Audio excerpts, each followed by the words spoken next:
And when you get that hot dog out with that food, it's tunnel vision, baby. I just wanna win.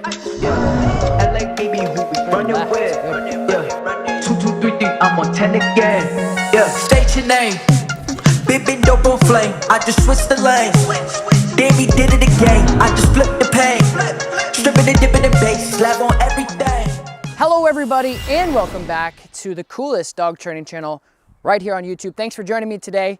Here's Lakota. I'm at the Upstate Canine Academy. I'm going to be answering some very frequently asked questions from you guys. The topic of discussion today is something we see all the time here at the Upstate Canine Academy. I think a lot of beginner dog trainers and a lot of beginner dog owners will make this mistake very, very often, which will be detrimental to your training in the future and your sustainability of obedience. And so today I'm going to be talking about how to wean your dog off the dependency of the food motivator, which basically means my dog won't do anything unless food is involved. So I'm going to be going over some real simple tips on how to get out of that funk, as well as how it's created. Now, I'll be the first to tell you I use food in almost all the training I do, but a lot of times the food comes in the middle or at the end of the training for the icing on top. Now, I love using food to motivate the dog to try new behaviors. I love luring the dog with food to create new behaviors, and I'll be the first to tell you that. However, you have to be really careful how you use food in the preliminary stages of building behaviors.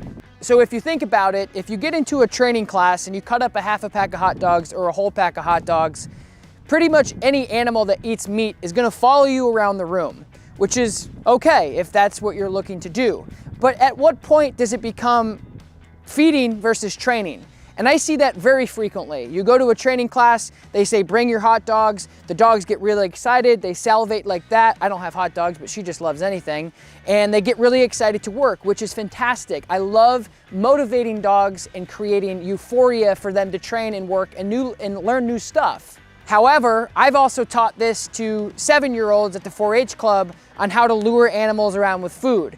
So it's a very, very easy step to do, but you have to be careful on the difference between feeding and training. And that's where a lot of people make that mistake. You get that food out, the dog doesn't know you, they don't know what you're asking, and you're doing this, and you're doing this, and you're doing this, and you're saying, good job, good job, good job. But the dog and the animal, go touch, is so motivated and so focused on the food that at that point, you're not training, you're feeding.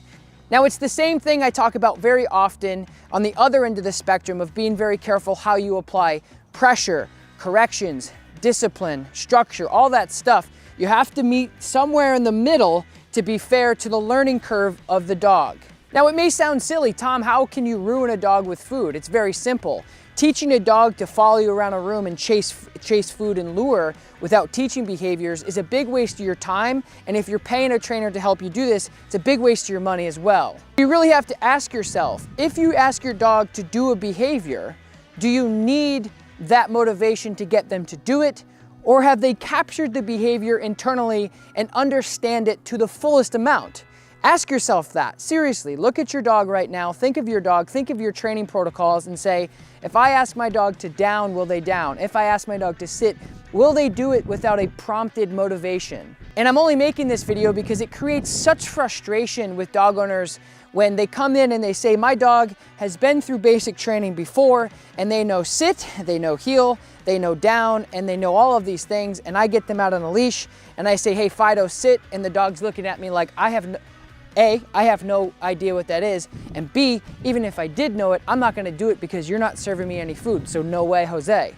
The amount of frustration that can create between the handler and the dog is huge because I said, wait a minute, you said your dog knows these behaviors.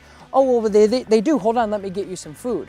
Now for me, there's a significant difference between your dog doing a circus trick to get the food from you, and kind of like a slot machine. At some point, it is gonna land on that behavior and the dog's gonna do it, but they don't know how to compartmentalize the behaviors and know them individually. Which for me, if I'm training basic obedience to sit because I don't want the dog to cross the road yet, to come back because I don't want them to get hit by a car, to heel because I don't want them to drag me down the road, or so on and so forth. If they can't do those very basic things without food, then to me, there's absolutely no point in teaching that way. So I'm gonna go over a couple tips on how to wean your dog off of that food motivator. Now, the first thing I'm gonna do is just tell you to replace your food motivator to the dog with your verbal marker. So when you're telling a dog to sit and they do it, you're then going to say good sit instead of good sit food. Good sit food. Because again, when you get that hot dog out with that food, it's tunnel vision, baby. I'm just going to demonstrate what that looks like right now. Lakota left. Yes, good left. There's one thing. Lakota heel. Good heel. Good heel, Lakota. Good. Lakota sit. Good sit. Left. Place.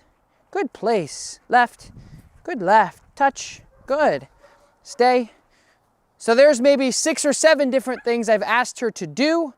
And then at the end of it, I'll then say, hey, good job, good stay, good everything else, good job, paying her for that. So for her and I, our relationship is very non-traditional because I'm paying her with food because she just performed really well.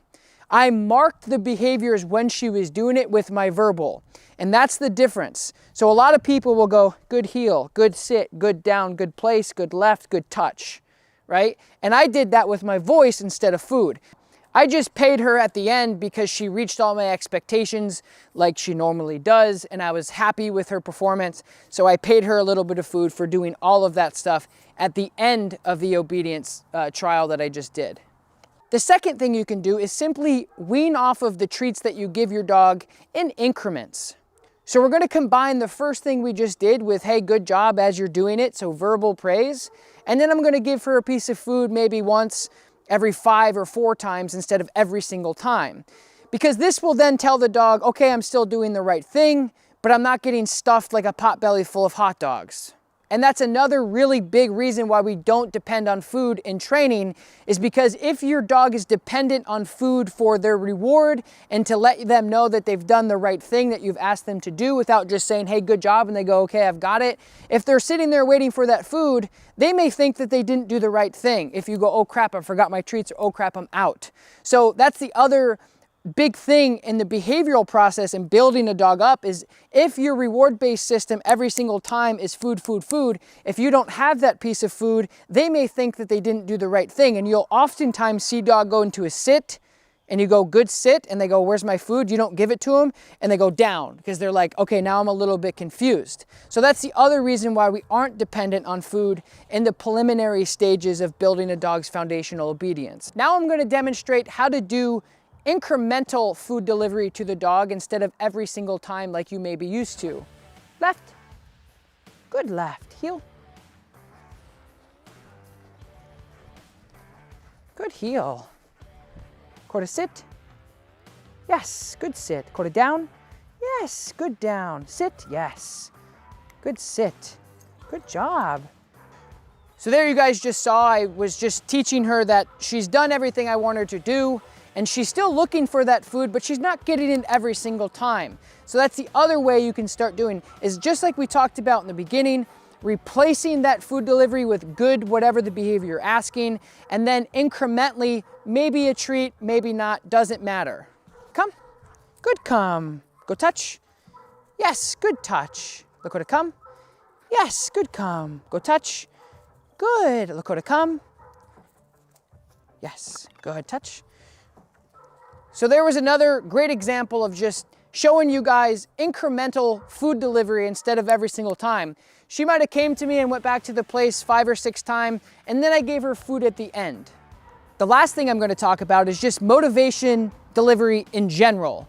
How you present your dog with the motivation or the reward is a big factor in how much they work, how hard they work, and their engagement with the handler. I saved this for last because this may be one of the harder things out of the things that we've talked about today for your dog if they're usually dependent on food or just reward-based systems in general. So what you're gonna do is you're gonna take your food, so the dog knows that it's here, right? And then what you're gonna do is I'm gonna do this a couple different ways just to get creative with you guys, because I want it to be scalable to everybody and I want you guys to be able to apply it to almost any situation. Not even if your dog's dependent or not. This is just a great opportunity for you to switch up your deliveries to get the dog more focused on you instead of the food. So I'm just gonna take this food and this apparent napkin, I'm gonna put it here. Now I'm gonna take one of the pieces of food out of this, and this is just kibble by the way, and I'm gonna put it in my hand.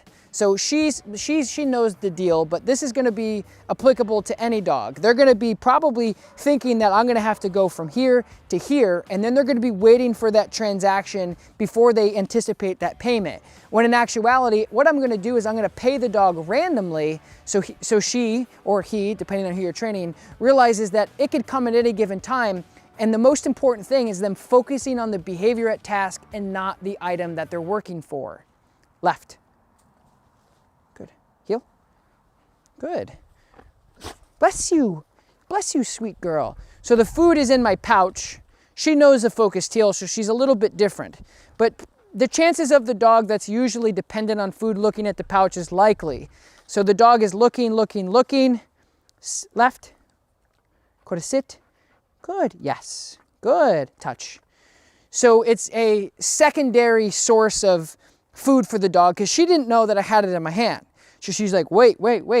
You mean it doesn't have to come from here? So what happens is the dog just says, okay, I'm really getting paid for the task at hand versus go to left, heel, versus looking here, go touch. And that's really what matters to you as the handler. Now this last piece of training is a little bit more advanced, but if you want to take your engagement to the next level and trying to separate the motivation from the actual behavior, here's what I suggest. First and foremost, to get a little bit more advanced in training, you have to use a little bit more training tools or equipment. So I'm using a D-Town vest, which is a dog training vest that you can store and keep your supplies in, your phone, your watch, your wallet, whatever it may be, as well as your reward-based systems. So in the back, I have a 12-inch Canine Tactical Tug, and in this little pocket here, which is see-through, which is also great if you're teaching a dog engagement on you as the handler because the dog can see the item that they're working for. And this little pouch is a ball that was broken off by one of our shepherds, and I had a piece of leather around and I made into a tug. So now I have 3 motivations on me. I have food here in the front, I have my ball on a tug here, and then I have my normal tug in the back. And now the advanced step here is what I would call maybe motivational proofing. I don't know, I just made it up. But what it does is she knows that there's gonna be many different items for her to choose from or get paid all together. So what she knows is there's 3 different ways for her to get paid and she loves them all. And so I'm gonna proof her throughout this process to pay her when she's actually paying attention to me and not the item at hand. And so she's a little bit more advanced because she's my dog and I've been working with her since she was a puppy.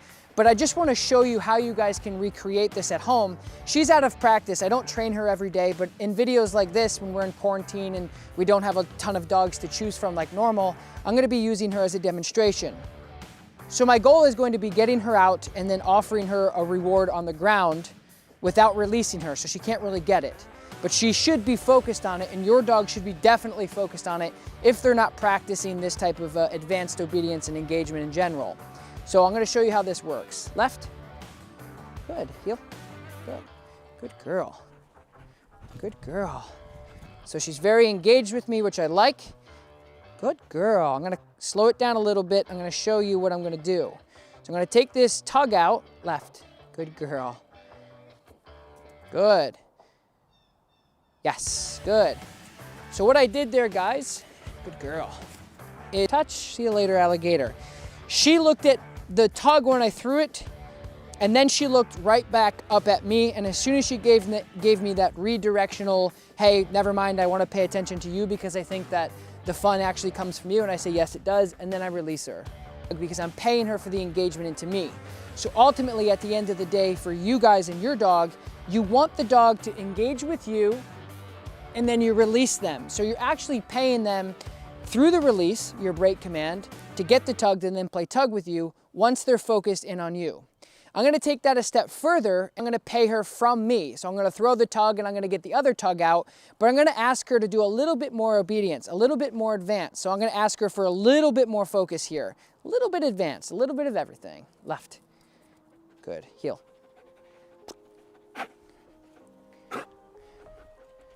Good heel, good. So I'm gonna take that tug, left. I'm gonna ask her to do some obedience first. Good, good girl. She's looking at me, she's expecting this reward, yes. and I'm paying her there. What I did, just to run you through, is she was expecting this because she can see it. She knows it's there. She's a clever girl. But what I did is I proofed her. I said, nope, it's actually gonna go right there. And then she goes and gets that. So in lamest terms, mix it up. Don't let her or yourself be predictable in any way to keep it spicy, baby. So now I'm gonna do it again and use all three motivations: food, ball, and tug. But what I'm gonna do is, because of this D-Town vest has 2 pouches, I'm gonna switch it over here because my dogs are always handled on the left side. So she's gonna be here. Left, good, heel. So I'm gonna proof her with my hand in this pocket, which her assumption is then gonna be, okay, the ball is coming out of the right hand. Good.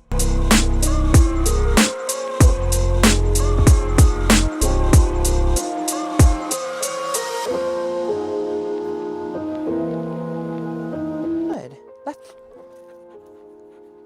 Good. So here comes the tug out from the back. Left. Good, good girl. So for beginners, this is really good. Focus, focus, focus, good focus. At that moment, you might want to pay, but she's a little bit more advanced, so I'm going to move her a little bit more. Good heel. Eyes on me, baby, eyes on me. Good girl. Good heel. Lots of positive reinforcement. Just like we talked about in the beginning, your voice is good enough, guys. Your dog loves you. Left. Good heel. Good. I'm going to walk right around this tug. Hopefully you guys can see this in frame. So she's walking around her tug. If I get this focus for a little bit longer, she's gonna get paid with the ball. Yes. Woo! She's got a double. She's got a double. Good girl. Good girl. So a little crazy, but that's the fun of having fun with your dog. Okay, so what I was doing there, guys, is I was just telling her that, hey, you don't have to focus on what you think the item is. So I'm switching it up to keep her engaged on the only thing that matters. I am the gatekeeper. I'm the one who tells her what she can and can't do. So with these steps, I hope it's helpful for you guys to figure out how to wean off of that motivation simply from the first step of getting away from food and maybe using an item, because an item is way more engaging with you and your dog. You're able to work on a lot of impulse control. The dog wants it, the dog wants it, the dog wants it. Left, do something for me. Do something again. Do something again. Let me hear what you got to say. Watch them. Good girl. Yes, good girl. So you're able to really engage with your dog with play. And I made a video before because a lot of people, veterinarians and other different types of trainers will say playing tug with your dog can make them aggressive. Under most circumstances, that's not true. You can watch that video in the link above. But anyway, if you guys haven't yet, don't forget, like, subscribe to my channel. I'll be putting out these videos as much as I possibly can. The link to the D-Town vest is gonna be listed below. You can get them in different colors. You can get them in different sizes, of course. And there's a bunch of different great things on that website you guys can check out to make your dog training experience just one level up. I appreciate you guys. I will talk to you next time. Peace. Good girl. Good girl.